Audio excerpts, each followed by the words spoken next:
This episode of Hello PhD is sponsored by Promega and listeners like you. Thanks for your support.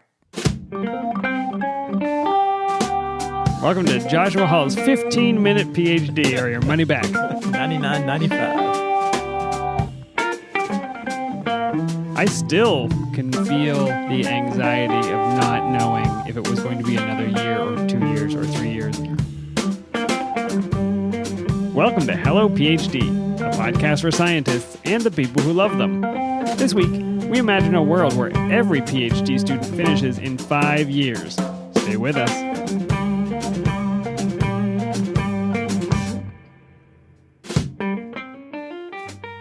And we're back. This is Hello PhD, episode 114. I'm Joshua Hall. And I'm Daniel Arneman. And we'll discuss the human side of science and life in the lab. Hey there, Dan. Josh, it's good to see you. Good to see you. I have to tell you, normally in my life, I don't eat a lot of desserts. Today, after dinner, we had, this is the season of the year where people are just trying to dump strawberries on you because they're so abundant. They're in all the stores. They're all on sale. Yeah, peak strawberry season. I think I read here in North Carolina, we are one of the top producers of strawberries outside of California, maybe? Must be, because my wife and I bought strawberries. Somebody brought us strawberries over the weekend. Somebody also brought us shortcake over the weekend. So tonight I made myself a strawberry shortcake. There was already whipped cream in the fridge. It was delicious. And then I show up here and you serve me a second dessert. Yeah, this is pretty close to a dessert beer, I would say. I don't know how you could get closer. Tell them what we're drinking. All right, Dan. We are drinking yet another beer from a listener, from Adrian, who generously sent us a wide range of flavors. A wide range. Adrian. We've spanned the entire taste spectrum and color spectrum, Dan. I don't know what would be the SRM value on this. SRM value, but whatever the max range, this has to be pushing it. But Dan, this is the Morning Smack from Three Taverns Craft Brewery in Decatur, Georgia. I'm going to call this a 24 Ruby Brown. I think it's a little darker than that. I don't know. So the deep brown? The scale goes to what, 60? This one goes to 40. I don't know. Okay, well, on a 40 scale, so I poured this out, and it looked like oil. Yeah, it does. It really does. This has to be at least a 35 on a 40 scale. Thankfully, it does not taste like oil. No, it does not taste like oil. So, Dan, what I actually would like to do, play a little game. You have not seen the can that these came out of. I've seen the title. You've seen the title, Morning Smack. Walk me through what flavors. So there are, at least on the marketing speak, on the can, 3 distinct flavors that are listed here. I want to see if you can pick any or all of the 3 out from tasting this beer. Okay, it is sweet. There is a sweetness to it. Mm-hmm. And the top note for me is a maple flavor. All right, Dan, I'm going to tell you that you are correct with that. Maple was actually the first one listed. Is brown sugar on the list? Brown sugar is not on the list. Dog vomit. No, no, that's a different beer. No, I don't know. I'm getting maple and brown sugar. Maybe some coffee, maybe some chocolate. Okay, well, actually, this is classified as a coffee milk stout, but I was not including that in the 3 more unusual flavors that were added here, maple being the first. I'll give you a hint, Dan. Dandelions. The word morning is a hint here. I mean, it tastes like oatmeal to me. Could it be oatmeal? It's not oatmeal. Would you taste bacon? No, I don't taste any bacon. Are you kidding me? So I'll go ahead and tell you, Dan. Besides maple, the other 2 flavors that are mentioned are bacon and banana. No, I disagree. You're gonna say that flavor's in there because you just read it and you're highly suggestible. I don't know that I would have picked out bacon or banana. Yeah. Even maple is being very suggested. Clear to me. Maple, very, very maple forward. Maybe maple bacon, which is just maple. I can see that. But this is a maple bacon banana coffee milk stout. It's breakfast in a glass. It's not a morning snack, a morning smack. But anyway, thanks to Adrian. This is delicious. And it is really good, yeah. The weather was a little bit cooler today, so I thought this was our last chance for a couple months to to drink this heavy before it heats back beer. up. Yep. Yeah. Dan, sometimes at the end of the show, we always put out a request for folks to give us feedback on iTunes or their favorite podcast app, and we got a review. Thought we could read. Can you read it for us? Sure. So this came from Allison, and this was entitled "Beautiful Job," 5 stars. Love it. And so Allison said, this podcast does a great job of covering the challenges of graduate training in science in a very thoughtful and real way. Plus, they give great beer recommendations. 10 out of 10. Outstanding podcast. Keep up the good work. 10 out of 10, and yet only 5 stars? I know I didn't say it's 5 stars out of 10 stars, so you know. We only got half the stars. Half the There are stars, additional yeah, well, stars we could still earn. I think Allison wished she could give 10 stars, but was limited by the restrictions that Apple put upon her. Well, thank you, Allison, and thank you to everybody else who goes and leaves a review on Apple Podcasts or wherever you get your podcast. It really, we like to read it, obviously, but presumably it helps other people find the show. So it's a great way to support us if you can. That's right, Dan. And speaking of support, we wanted to thank our friends at Promega. What does Promega have going on these days, Dan? Something called Crisp R. Have you heard of Crisp R, Josh? That is my favorite breakfast cereal. So good. Do you remember the Rice Krispies? They used to, I feel like, market this, but I don't know if they do anymore. You could put your ear down to the bowl and hear them. My kids love Rice Krispies. It still works. They do that. They put their ears down and Yeah, it talks snap, to you. crackle, pop. Snap, That's crackle, right. pop. Yeah. There it is. That is not what Promega is talking about. It's CRISPR, one of the hottest topics in biology research right now, obviously. Even me, having been out of the lab as long as CRISPR has been around, I know about CRISPR. So it tells you how much this has entered the popular culture. And on June 4th, Promega will do a webinar on applications of CRISPR-Cas9-mediated gene editing and how you can use it to study protein dynamics in live cells without overexpression. So if that sounds like something, a technique that you would like to use in your lab, visit promega.com/hellophd to get more information and a link to register for the webinar. All right, Josh, let's get to our main topic.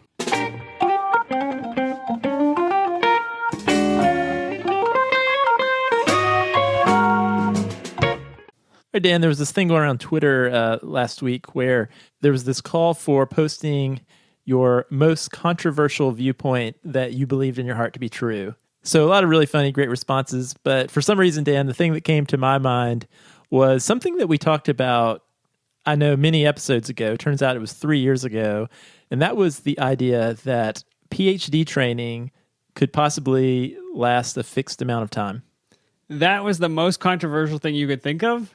I think so, Dan, because anytime I have mentioned it, and actually it did not fail when I posted it on Twitter. Oh, you posted that as your idea on Twitter. I did, although everything you post on Twitter ends up being controversial to someone. How many bots were after you after that? Yeah, so I guess I've had this idea for a while that imagine if a PhD, if you knew it was 5 years, if you started your PhD program and you knew if I do my work and do the things I need to do, 5 years from today, I'm going to be done.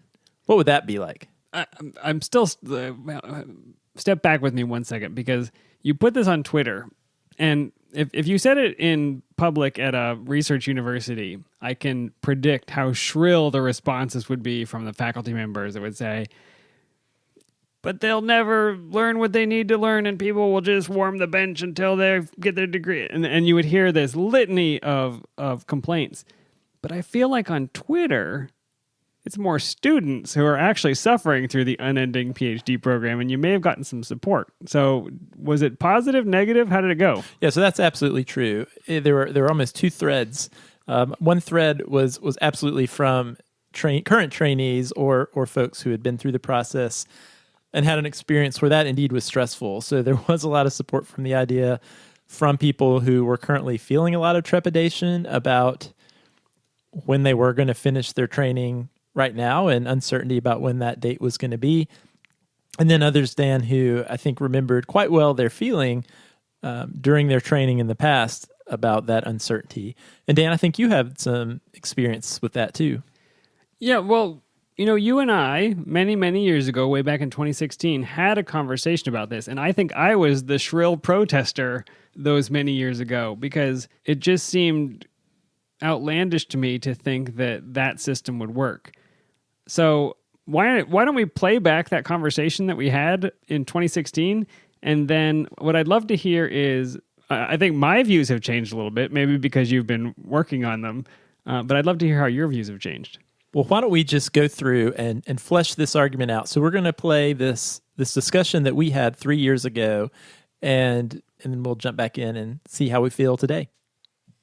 Fixing the amount of time it takes to get a PhD. And I got to tell you, I'm skeptical about what you're trying to pitch, because to me, a PhD is you doing an independent project you are demonstrating that you've got the chops to think through it, that you've got the ability to design the experiments, to carry them out, to interpret the results, to communicate those to your committee and to the general audience, to write papers. And I can't imagine how you could prove all those things to me, that each person could do that in the same way, in the same time frame. I definitely feel your concerns, Dan. And first of all, as you know, I have utmost respect for the process of getting a PhD and the transferable skills that are gained through that process. And all those things you said, I totally agree, are one of the things that make you really so marketable to such a broad range of jobs and careers after grad school because of those things you learn. But I guess, the first thing that came to mind to me in just thinking through how can we modernize the PhD? Well, the very fact that we would have a conversation about how to modernize it means that in some ways we're saying the way we do things must be antiquated or must not, or some way we used to do things that might have made sense back in the day don't make sense with the realities of the world today. And one of those is one of the things we talk about all the time on the show, and that is, what do grad students go do after they get their PhD? They do a lot of different, diverse things. So many different things. And if we think about what did they used to do, well, most of them actually used to go on often directly and start their own labs. Well, and we're talking about modern, and we're not talking about ancient. That was probably true 25 or 30 years ago, right? Yeah, right. Not that long ago. This wasn't the 1740s when scientists were being trained in labs. Yeah, absolutely. I mean, probably if you look at some of the older members of your own department, chances are they may have come straight into a faculty job right out of graduate school. Because, I think, as you mentioned not that long ago, that was kind of the model. Most people who went to graduate school, their goal was to become a faculty member themselves at a different institution, and most of them actually did that. And so it made sense for the training experience to prepare them to do that, right? Yeah, and we have often quipped that training experience doesn't really train you to lead a lab, it trains you to work at a bench, but fine. Well, and that's totally true. And I think a lot of PIs today would say the realities of what they actually have to do as a PI, they weren't really trained to do. Yeah, they needed to modernize it 50 years ago. Probably. Yeah, even for the people going on to start their lab. But the idea being PhD training really is this apprenticeship model, this apprentice model where, you go and work side by side with someone doing science, and you learn to do science yourself so that you can lead your own scientific pursuit independently on your own. So you think there's a better way, since so few people actually go on to lead their own labs, we don't need to actually tailor the training to, you are apprenticing under me to become just like me. Yeah, well, I guess that's the thing we should at least think about is if the training model we're using is fairly similar to the training model we used 30 or 40 years ago when most everyone was going on to start their own labs. And the reality today is only, let's say, 10 or 15% of people are doing that. Well, is that really the best model for the vast majority of people? And I would argue for even the people who are going on and starting their own lab these days, they're not doing that directly from graduate school. What do? Well, you have to do a postdoc And for at least 5 more years. I was going to say it's 6 years, it's 7 years. And that can be your apprenticeship for running your own lab. So in my mind, is there really any need for graduate school, the PhD in the sciences, to be structured as this apprentice model to run your own lab? I would argue maybe not, because no one is going on to run their own lab right out of grad school. I bought a house recently, and on the application for the mortgage, they ask you how many years of schooling you have. And I had to do the math. I was like, wait a second. Luckily, it wasn't check boxes 1, 2, 3, 4. There should be 12 plus 4, but it's 12 plus 4 plus 5. Oh, man. Makes you feel really great. I wonder if that helps or hurts on the application. Maybe it hurts because they recognize that you were a poor grad student for so long. I have no idea. Yeah, there's probably like a bell curve, like a peak number of years that you have the most earning, and then it tails off after that. Didn't make me feel better. Yeah, so I guess what I wonder is there a way, to your point, Dan, there are a lot of really important things that happen during that training process. So what I'm not trying to do is discount or change things in such a way that graduate students aren't learning to think critically about problems, to identify the right questions to ask, and ways to, on their own, figure out ways to solve those problems. I think that's fundamentally true. I guess what I'm wondering is, As a PhD drags on to year 6 and 7, like really, what are you getting? Like, is there really that much more learning that's happening at that point? Or Yeah, I mean, I hear you. It feels like the time it takes is secondary, though. So you drag on to year 4 or 5 because you haven't apprenticed in the way that we've asked you to. You haven't written enough papers. But it seems like the fix you're asking for is fundamentally about how we're doing the training, not about how much time it takes. So what if it takes 7 years to do the training the right way? Is that okay? well, I think by tightening up some of the structures, or at least paying more attention to some of the structures, or being more intentional, at least, a byproduct of that could be actually shortening the time to degree and making it more standardized. Because one thing I've seen is a lot of departments might say, okay, you should have a committee meeting every 6 months or once a year. But that's not always enforced very well. Sometimes it's kind of up to the student to do that, or maybe up to the director of graduate studies to kind of facilitate that.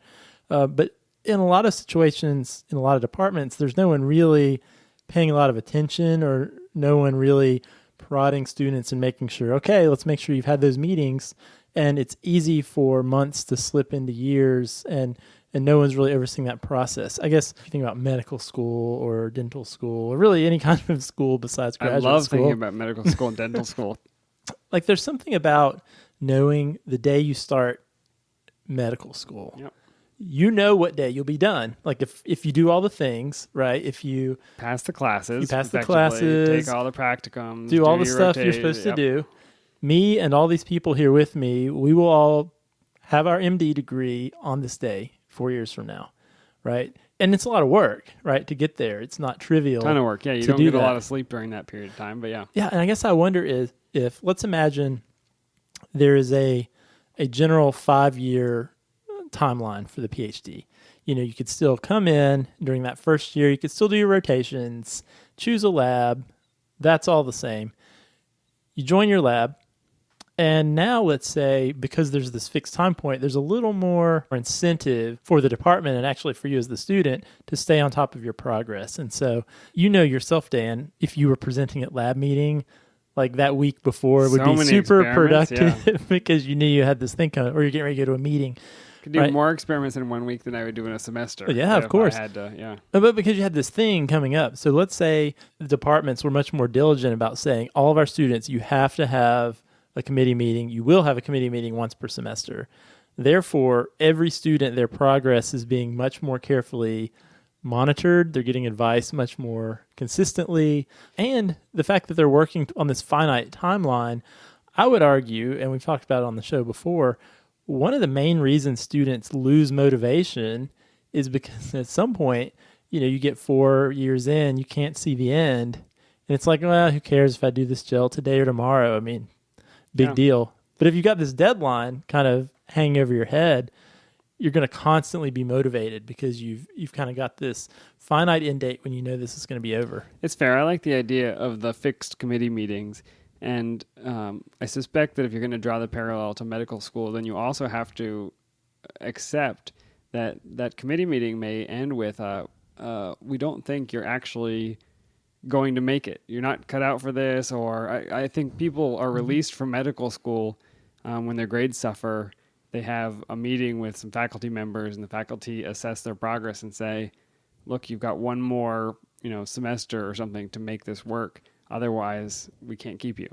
And which I think there will be PhDs who would have that same conversation. Whereas in the current system, you can float for 5 more years. I think the reality is that happens now. I mean, that is certainly something that can happen as a result of a committee meeting. But you can hide a lot by not having a committee meeting. Right. So I would argue, isn't it better if that is truly the case for that to happen 2.5 years in versus you sort of float and hide, and then you've spent 4.5 years of your life. I think it is better. I'm not arguing against it. I'm saying I think it is better.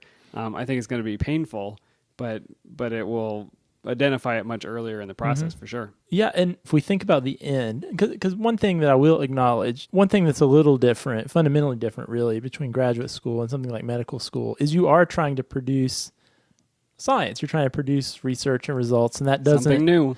And I know, Dan, you've been in multiple labs and you've left multiple labs. There's never just a tidy bow that you can wrap at the end where you just finish. You don't finish your project, right? That's right. You never finish. You just stop. You just stop at some point, which on one hand, maybe that is a reason why the 5-year finite PhD could work, because you really are never done. But, there will be a situation where maybe I'm working on this paper, it's not going to be quite done at 5 years, but that happens too. I remember when I finished my PhD, it was about 5.5 years. And I was finishing up one paper I wrote after I was in my postdoc lab, and that wasn't in a finite PhD situation, but I think people are doing that already anyway.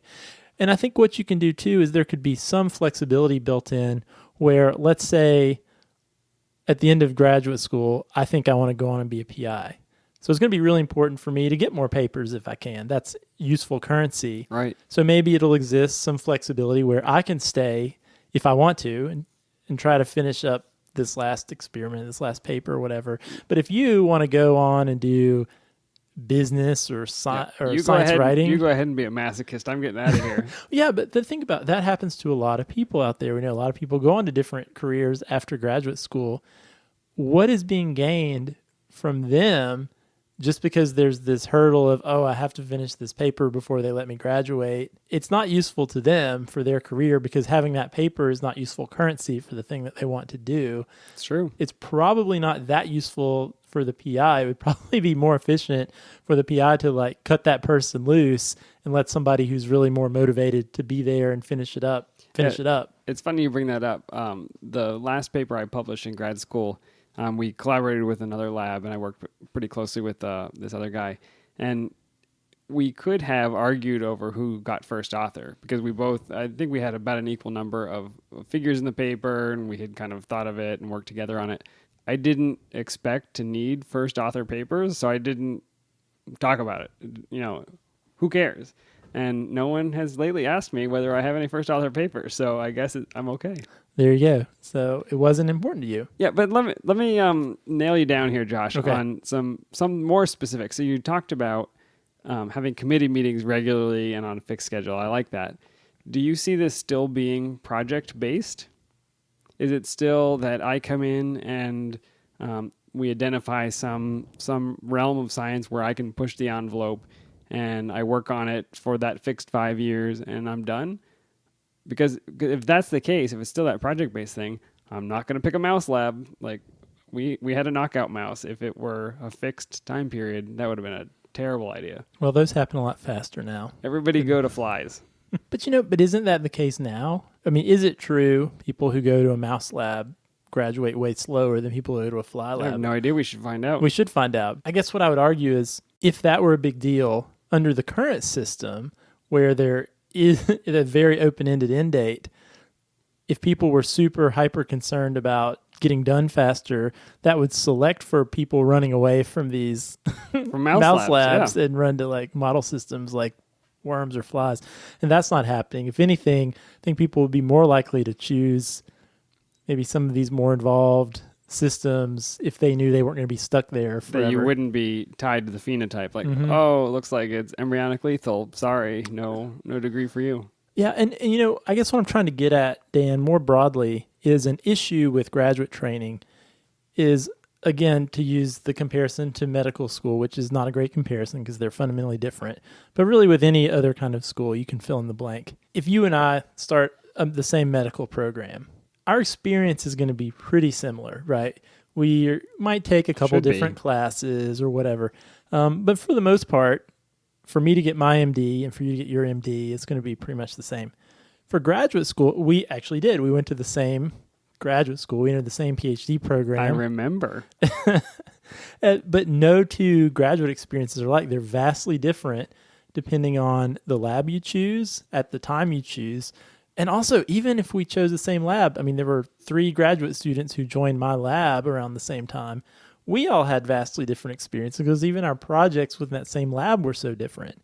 And so I think another source of trepidation that graduate students have is there's so much uncertainty and variability in that process that factors in when you talk about how long is this going to take me to get done. That's why I'm asking about whether you're going to make this project-based, because medical school is not project-based. Like, yes, everybody gets a slightly different cadaver, but they're all laid out just about the same. You take the same classes, you study together, you eat together, and I think because we are in that phase, we're training doctors in a very specific way to stuff all this knowledge into their brain for their next phase where they're actually seeing patients.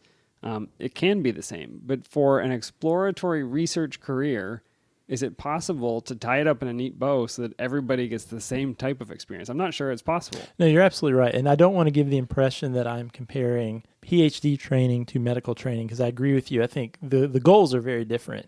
But I guess maybe what I'm saying is, if the outcome you're trying to get is you and I enter graduate school at the same time, given the fact that our labs are different, our projects are different, our experience will be really different.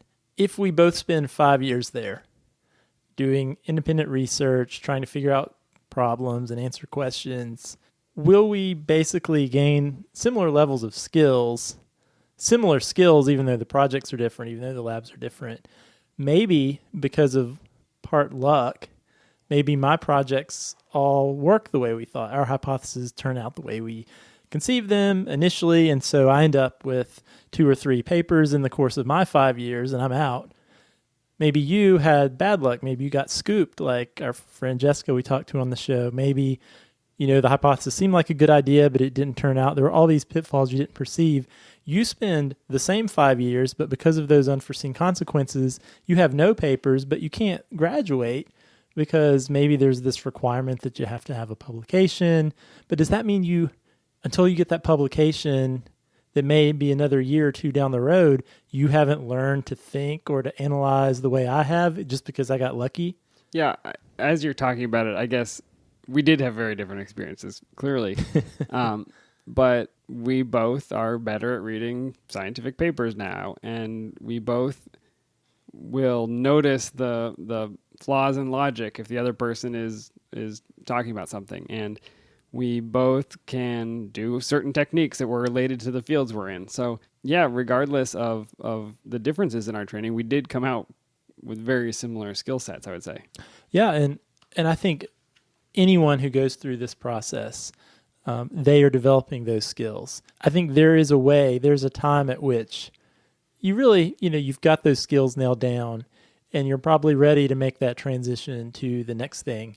And again, my point being, if we go back to the original idea here, which was thinking about modernizing the PhD, and really what's PhD training all about anyway, if it started as an apprentice model for individuals who wanted to go on and start their own labs, well, nowadays, graduate school is not the last stop. You have this entire other apprentice step, the postdoc, that you have to go through for another 5 years at least before you start your own lab. So why drag graduate school out even longer, right? If you're going to have to go through another 5 years of growth and learning to be an independent researcher. And for those of us who want to do something else, are we learning to think more in that last couple of years? I was learning to think more. You're learning that so much more that last year. Yeah. So anyway, I don't know, Dan. In a lot of ways, this was really, these are ideas that have been swirling around in my head, and I've been shooting from the hip a little bit. I don't know if this made sense. I really would love to hear people's ideas and opinions. That's exactly on what this. I was going to say. It seems like a great time to have a conversation with everybody listening. So as you think about what skills are valuable in your PhD training, how would you get to them most efficiently and effectively? And how would other people get to them? So maybe you learned a certain way, but how could we design a program that trained all of us in the same basic skills that would make you a great bench scientist as you went on to be a postdoc, or would make you a great consultant or a great teacher or a great whatever? What would that training look like? Would it look like projects? Would it look like more classes? Would it look like, I don't know, going to schools and teaching other people science? I'm not sure exactly what the right answer is, but I'd love to hear from people. Absolutely. And Dan, one of the things that led me to this is through my work that I do on a day-to-day basis, but also through this process and this podcast, the people we've talked to and the stories we've heard. I really think about what are the aspects of graduate training now that are really tripping people up, that are broken, that are really impeding people's progress and their well-being. And I really feel like one of the big ones that we hear all the time is just this uncertainty that creeps in towards the end. And I know you experienced that too. And is there a way to mitigate that uncertainty with time to degree and not lose training? And I think there is. It is one of the hardest parts mentally, and I remember it so distinctly. Like I knew I needed to be done, but I couldn't say whether that was a year or that was 3 years. And if I knew the amount of time, I could make a plan to get through it. But when you could do another year and still be another year away, that's just all motivation goes away. It's so demoralizing to look down an endless hallway. Absolutely. And I imagine a day where it doesn't have to be that way. Yeah. Well, you almost talked me into it. I'll keep working on it. I expect angry tweets this week. All right, Dan, let's move on. Dan, we sound so much younger. Do we? No, not really. Kind of the same. Okay, great. You know, Dan, I had not listened to that episode since 2016 when we recorded it. So before I listened to all of our episodes each day, Josh, just to stay fresh on everything we've ever said. It's getting challenging to do that now with so many episodes. I have to listen at 17x. Very fast. Well, you know, that conversation that reignited on social media, you know, has really got me thinking about this again. And, you know, one of the things that has happened since that episode back in 2016, there have been several recent, fairly high-profile reports about the mental health crisis in graduate training, specifically in the sciences. And it's not that there weren't mental health issues back in 2016 or before, but a lot more light is being shed on that, and that's getting a lot more attention now, I think, from people involved in training. And, you know, one thing I just can't help, or I can't stop thinking about is thinking about my own experience. And I know, Dan, your experiences too, as we alluded to in this interview. There's a big part of the stress that you feel as a graduate student that at least to some degree has to do with that uncertainty about when you're going to be done. You're not making any progress if you can't see the goal, right? There's no sensation of movement because the end is not getting any closer. And that feels debilitating, and it feels depressing, and it feels hopeless. And I think that was what I expressed in the conversation we had 3 years ago. I still can take myself back to that place where I feel the anxiety of not knowing if it was going to be another year or 2 years or 3 years, or if I would do those 3 or 4 or whatever years and then have to leave without a degree for some other circumstance. So it's not even if I wait long enough, I'll get the degree. It's I could wait a long time and get nothing. That was a very painful place, and it's something that I can still feel if I try to go back there. And I think one thing that is challenging for all of us who are on the other side of our PhD training is I think it's easy to forget how it felt to be in the middle of it. And, you know, especially when I think about people involved in making decisions about how PhD training works at their institutions.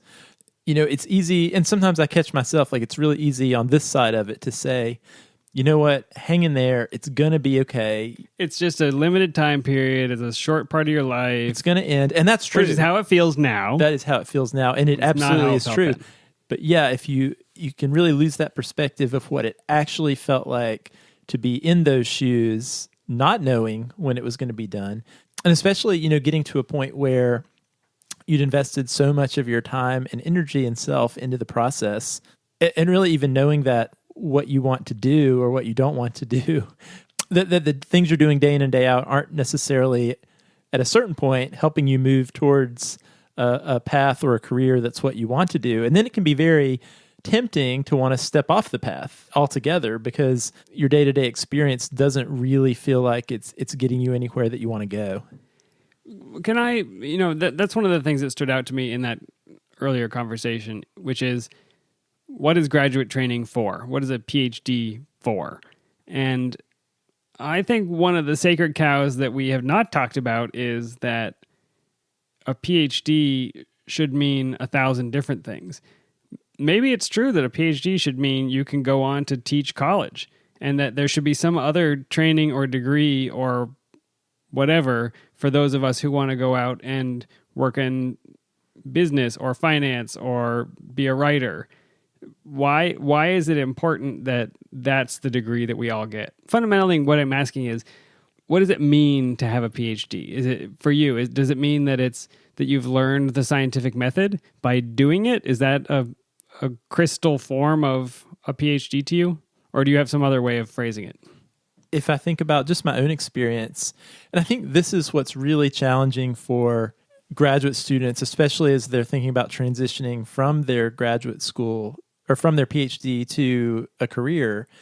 And Dan, we've talked about this on the show numerous times, of trainees not doing a good job of assessing what their actual transferable skills are that they've learned during their graduate training. Because if you think about it, during grad school and during your postdoc, you focus so much on technical skills and the day-to-day of what you're doing.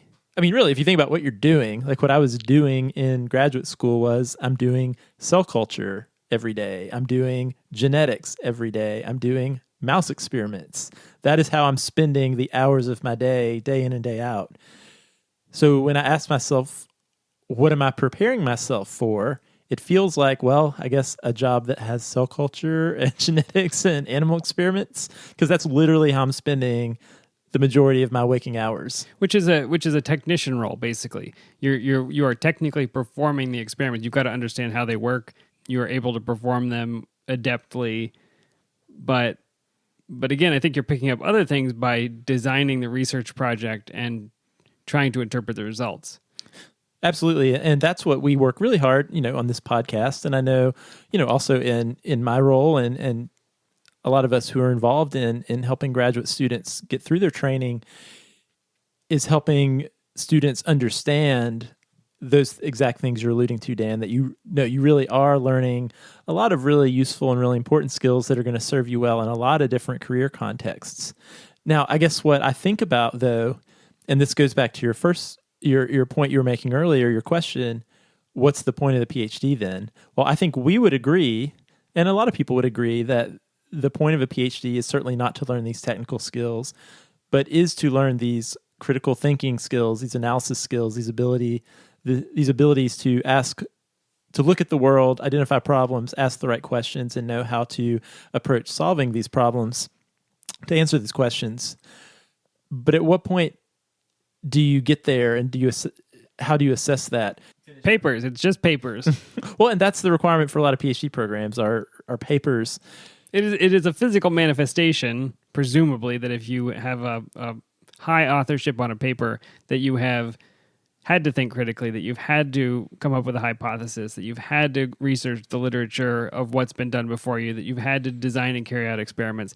All of those things had to take place for you to get a figure in that paper, in theory, right? And that authorship allegedly means this identifies to me that you have these skills that we would want. Sure. You to Now, have. the first authorship placement we've talked about, that can be up for grabs depending on how your lab operates.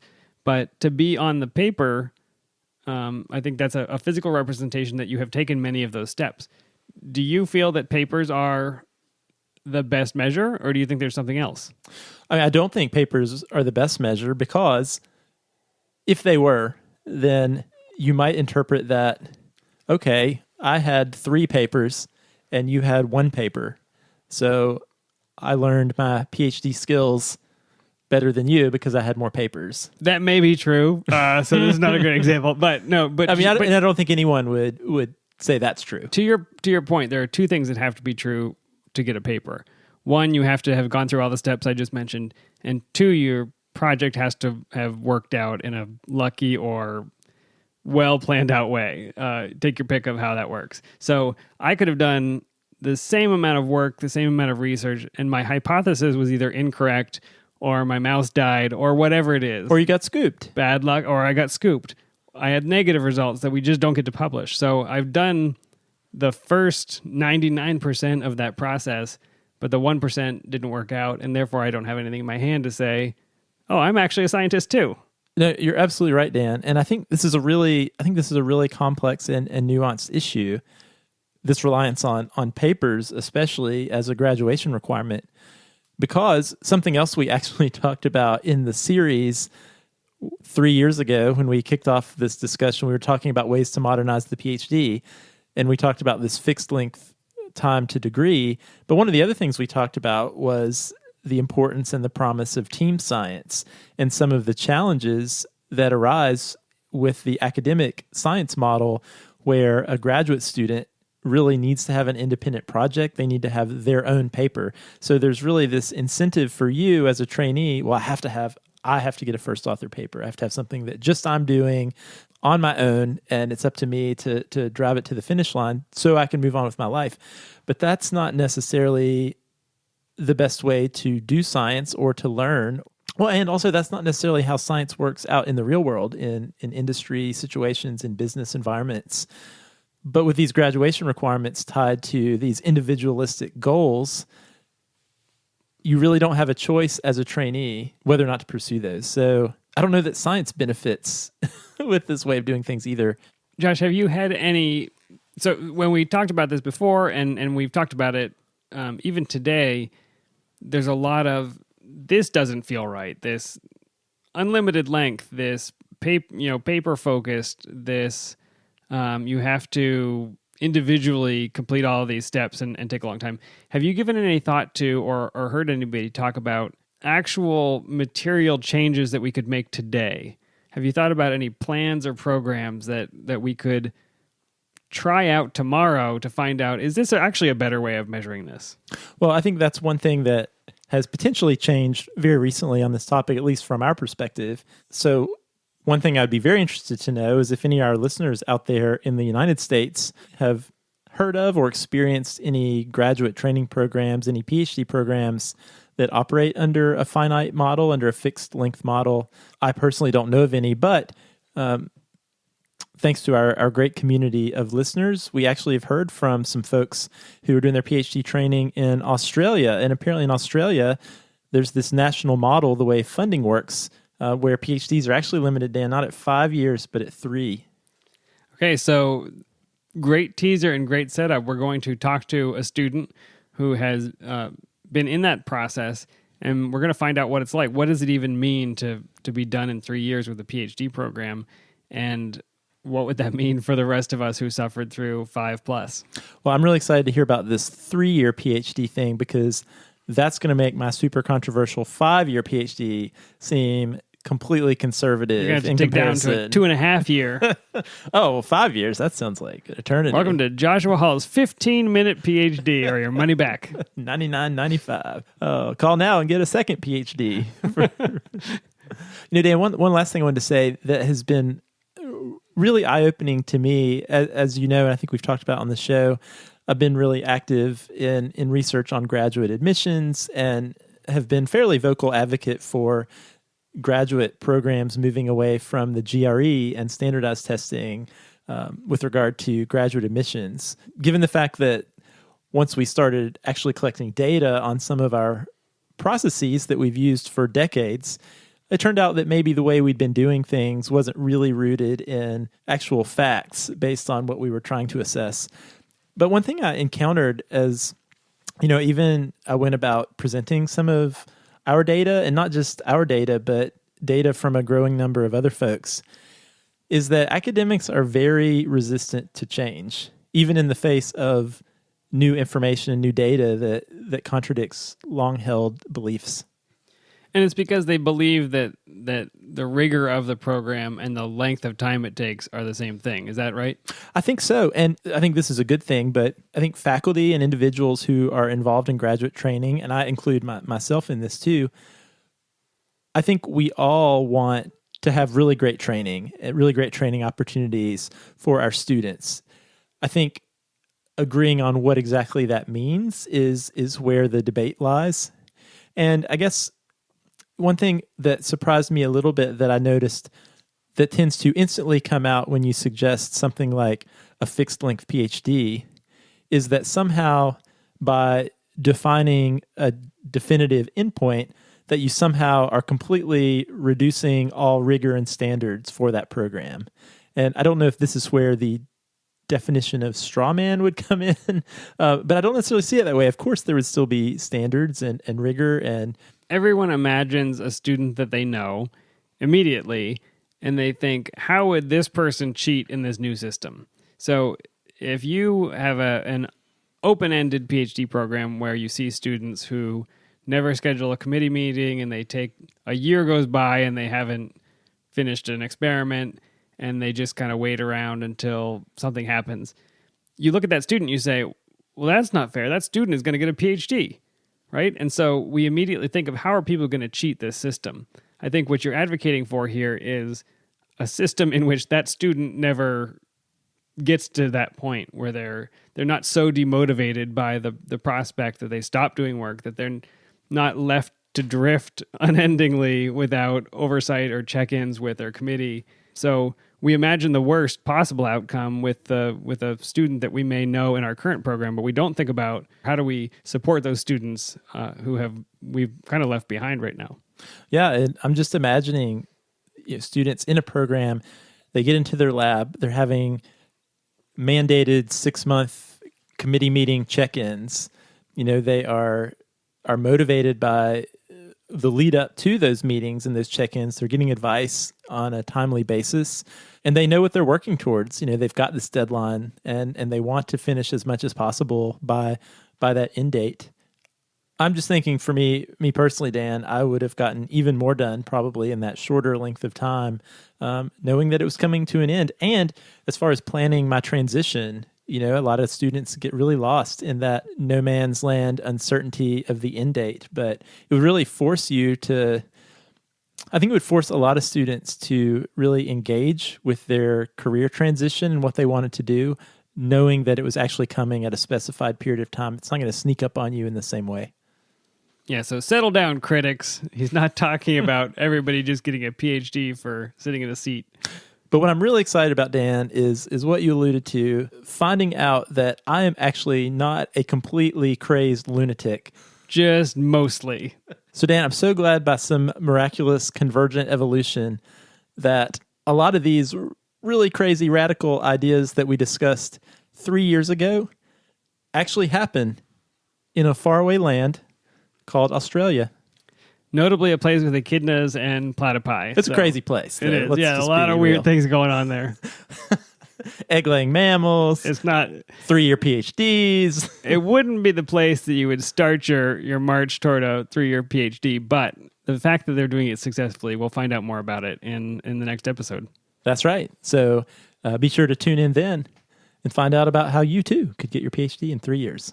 And learn to surf. All right, Dan. Well, it was great to talk about this topic again. Rehash these, repick these old wounds. Do you feel better? Because I know you had a bee in your bonnet about the idea. I'm feeling fired up about this, Dan. And here's This why. is going to be your new GRE. You're going to think be it might tilting be. at windmills again. I think it might be, Dan. This is my dream. I just need one program out there to give this a shot and see what happens, right? Or maybe an entire continent. Maybe so. Dan, I have a lot more to say about this and a lot more ideas, but I think I'm going to save those for next week. All right, Josh. Well, if anybody listening, as Josh mentioned, if you're in the U.S. and you know about a program here that has a fixed-length PhD, we would love to hear from you. If you have any other questions or topic ideas, we would love to hear them. You can just email us, podcast@hellophd.com, or send us a tweet at hellophd. Clearly, Josh likes to read the Twitters. I love the Twitter sphere. You can leave a message on our Facebook page. And if you like the show, you can leave us that review on Apple Podcasts. We love the feedback. If you'd like to support the show, just become a patron. Simply go to our website, hellophd.com, and click the Become a Patron button, or visit patreon.com/hellophd. We appreciate the beer money, and thanks again to Adrian for this delicious dessert. Thanks, Adrian. You are the man. And we are almost out of our listener beer, so if you would like to supply more, we'll drink it on the show.